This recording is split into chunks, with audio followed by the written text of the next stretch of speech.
welcome to part 2 of Splatoon. We're still doing the story mode, and now we're gonna head. All right, before we go more, get this because that's clearly the best sub weapon. The only sub weapon that you need for story mode. That's the only sub weapon you need. If you use the other ones, you're playing it wrong. Or you're putting a challenge on yourself.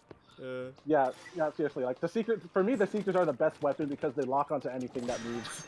Yeah. There's another reason why in the multiplayer there's only a few sets have that. Yeah. Yeah, like there are some like specials that you barely get to see in this game. There's already set to a few.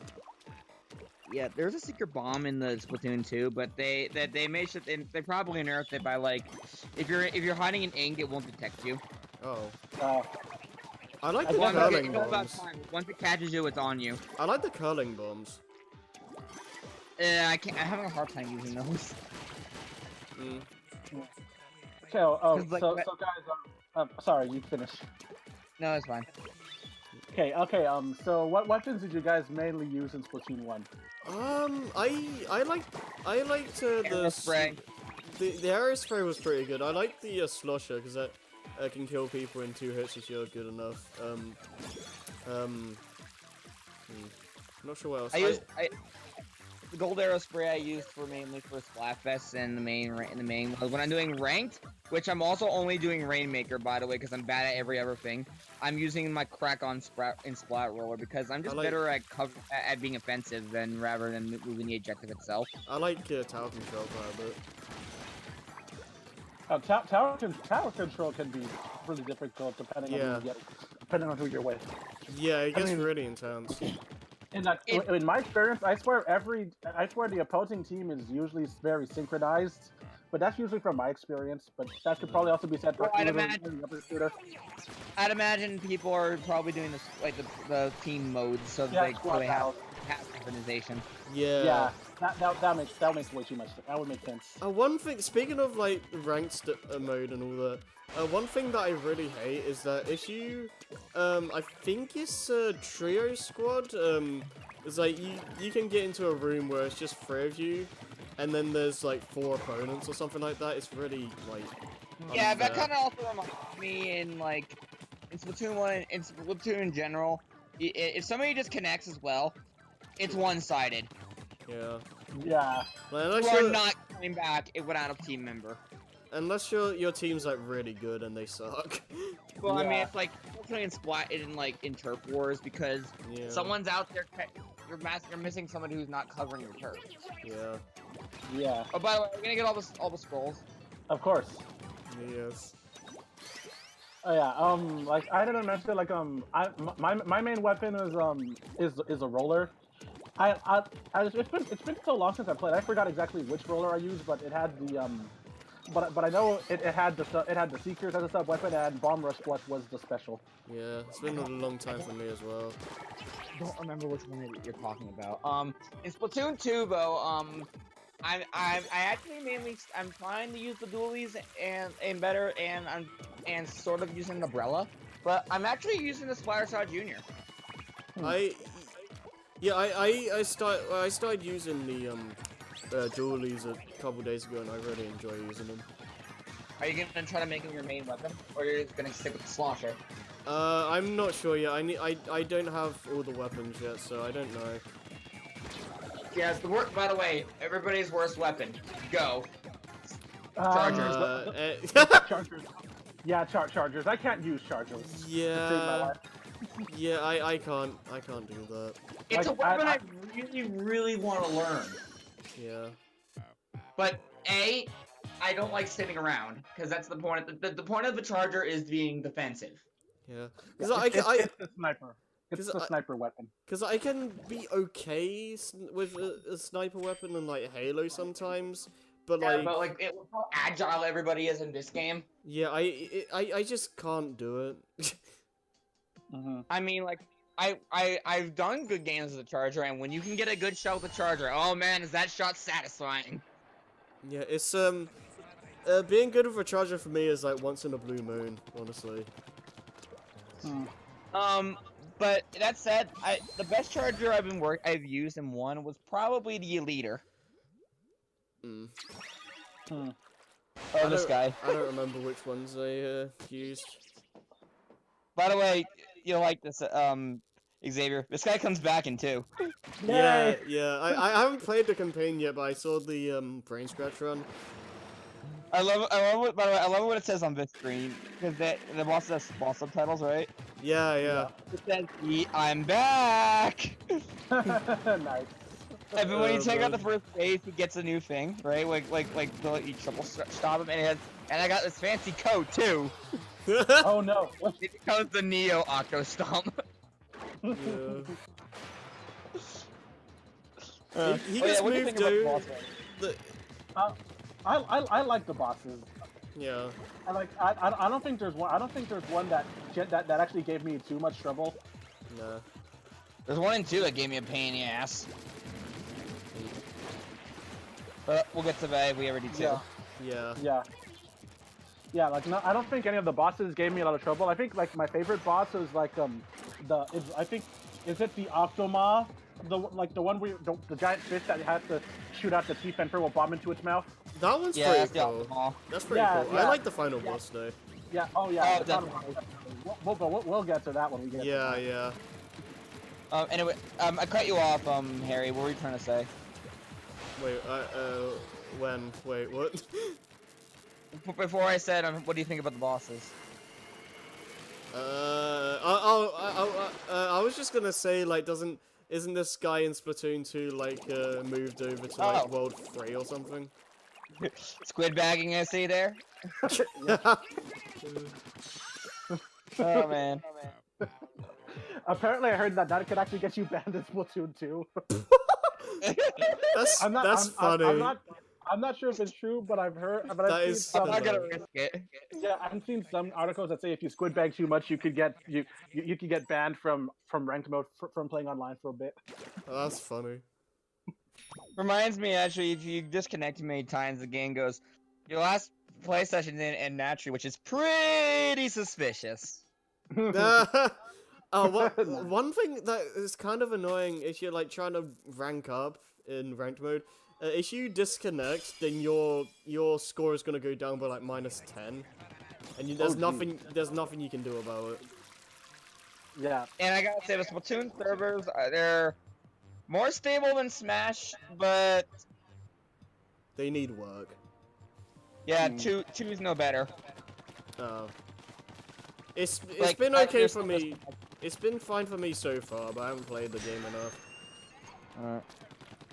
Are you opening up all the entrances first this Yeah. time? Yeah. I would do this first.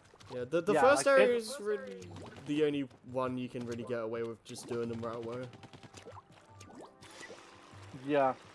But I mean, like it gets like when you get to the farther worlds, they get more spread out and it gets harder to find them. Yeah, yeah. I do like this kind of puzzle element of just trying to find the gates. Yeah, it feels like Yeah. a level in and of itself sometimes. Also, actually, that reminds me, one thing I like about Splatoon 2 story mode more than Splatoon 1 is the fact that you change up your weapons. Yeah, that's actually kind of cool because it gives you more an incentive to like try different things because Yeah. like it Or makes you like want to do practice. practice more for when you get into the multiplayer because that's the main bulk of the game. Because like mainly because obviously the thing you have to kind of adjust to when you're playing online is hitting moving targets. Yeah, yeah. Yeah. I mean, like the closest Splatoon 1 has to that are the amiibo challenges, Right. Oh, I love doing those. but it makes some of the levels stupid hard or stupid easy, depending on I the haven't. weapon. That reminds me though. One thing I hate how they marketed the goddamn squid amiibo, where it's in a free pack and it's only in a free pack. Yeah, Yeah. that's stupid. That's the only way you can get the squid amiibo and the recolor. Oh man. Yeah, I have Inkling Boy and Girl, the normal ones, and I have the Splatoon version of them too. But I need the squids. Oh yeah. Also, Yeah. the amiibos like they gives you like those little arcade games, don't they? Yeah, they Yeah, do. yeah. when They you- also give you unique armor, Yeah. including including the armor set I actually still use today. The Inkling girl, wait, no, the schoolgirl outfit. Yes, it's the best outfit. Yeah. I can only No play. exception. I can only play Squid Jump because I don't have any Inkling amiibos. Oh, Squid Jump. You know what? I think Wait, what's going on there? Oh, What I the missed. hell? I put this in because I missed the scroll. Oh, I missed the scroll here, so the mini screen shows me getting it. that is Okay. interesting. That's interesting. That's kind of cool editing, actually. Yeah. Never thought of doing Hey, something I was gonna ask like how you do that, but we can probably ask for that later. Yeah, like Good job. come on, like just hit it, just hit it. Come on, just hit it. There we go. Yeah, that's also kind of why I like using the motion control. You can be a bit more precise. 'Cause it's like kind of like using a mouse. I guess. Well, I meant in the regard of like how you can center your shots easier. Yeah. I just get disoriented with it. Yeah, it does take practice again. 'Cause I think like it doesn't it only can you only use it up and down? Motion I control, think I don't- so. Well, I mean, up and down, turning, and well, it just means when you're aiming, your movements yourself. And using the analog stick is more for it's more to help out with your analogs with your motion controls. Actually, during the test fire, wasn't it only motion controls?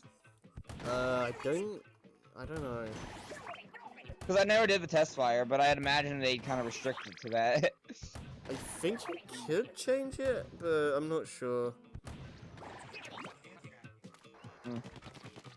Well, because like, what I mean was like why I like using motion controls for these kind of shots is like I think about maybe when was Wind Waker 8? No, when was Twilight Princess HD? Oh, I can't remember. Was that 2016? I think. I think so. That I wouldn't be because- surprised. Using the motion controls to aim with the third-person view is makes your shots significantly easier, especially because you're standing still. Yeah. See, I can use But like the motion I don't- controls for like the HD, like the Zelda game, the Zelda remakes. Yep. Twilight Princess HD did come. Twilight Princess HD came out March 4th, 2016. Okay. Okay. Because like when you get used to once you get used to motion controls as you're aiming, it's kind of hard to go back to just using like analog sticks. Because the thing that the problem I have with analog sticks, and I know you can adjust this kind of stuff like sensitivity, but is like moving it just a little too much, and when you want to aim at something and stop, is kind of tricky because you can slide just a little too much. Yeah, that's true. Because that's what messed me up playing Twilight Princess on the GameCube. Because, well, first of all, I don't like the first-person view. Secondly, it's just that because like I'm always just slightly off, but like when I'm using the motion controls, it's easier for me to keep with them without overshooting. I mean, different people, but still. Yeah. I can't really add much to it since I haven't played Twilight Princess. I mean, like, it's weird, like, with the Zelda games, like, I thought the aiming with in the originals was fine, but, playing the remakes, like, it feels like a lot more natural and easier to, like, aim at things.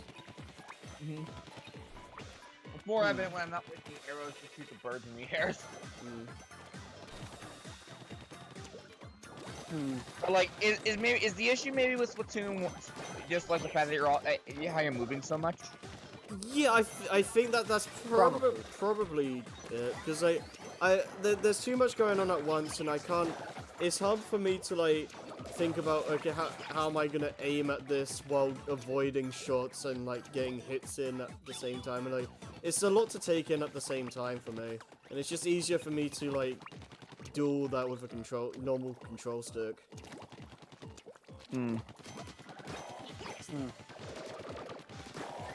I'm trying to think of other games that had motion controls, actually, for that matter, like, and like how we can use this for comparison. Like, didn't Star Fox Zero have a lot of motion controls? That's what I was just thinking about that. Yeah, it's weird because I really enjoy Star Fox Zero, and it's like heavily motion control based.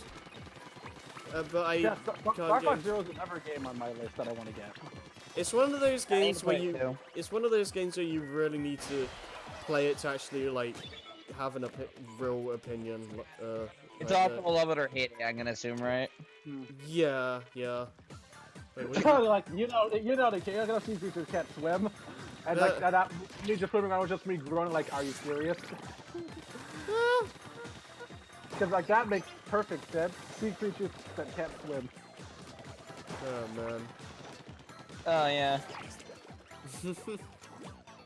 Although the jellyfish are fine. Yeah. I mean, look at what's the resort level called? Maui Resort in Yeah, Mali Resort. Maui. Yeah. Yeah, I like that. I like that map. Yeah, that's actually one of my favorite maps. Is that the one that has the water rising? Yeah. Yeah. Right. Well, the water lowers at Oh, the halfway right. point. Oh, okay. I'm kind of waiting for to aim to bring back more of the old maps like that one, because like when they brought back pork mackerel, I almost said pork mackerel. Pork.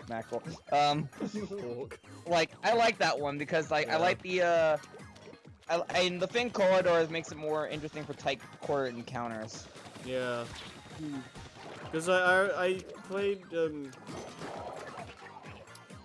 which one's Port Mackerel again?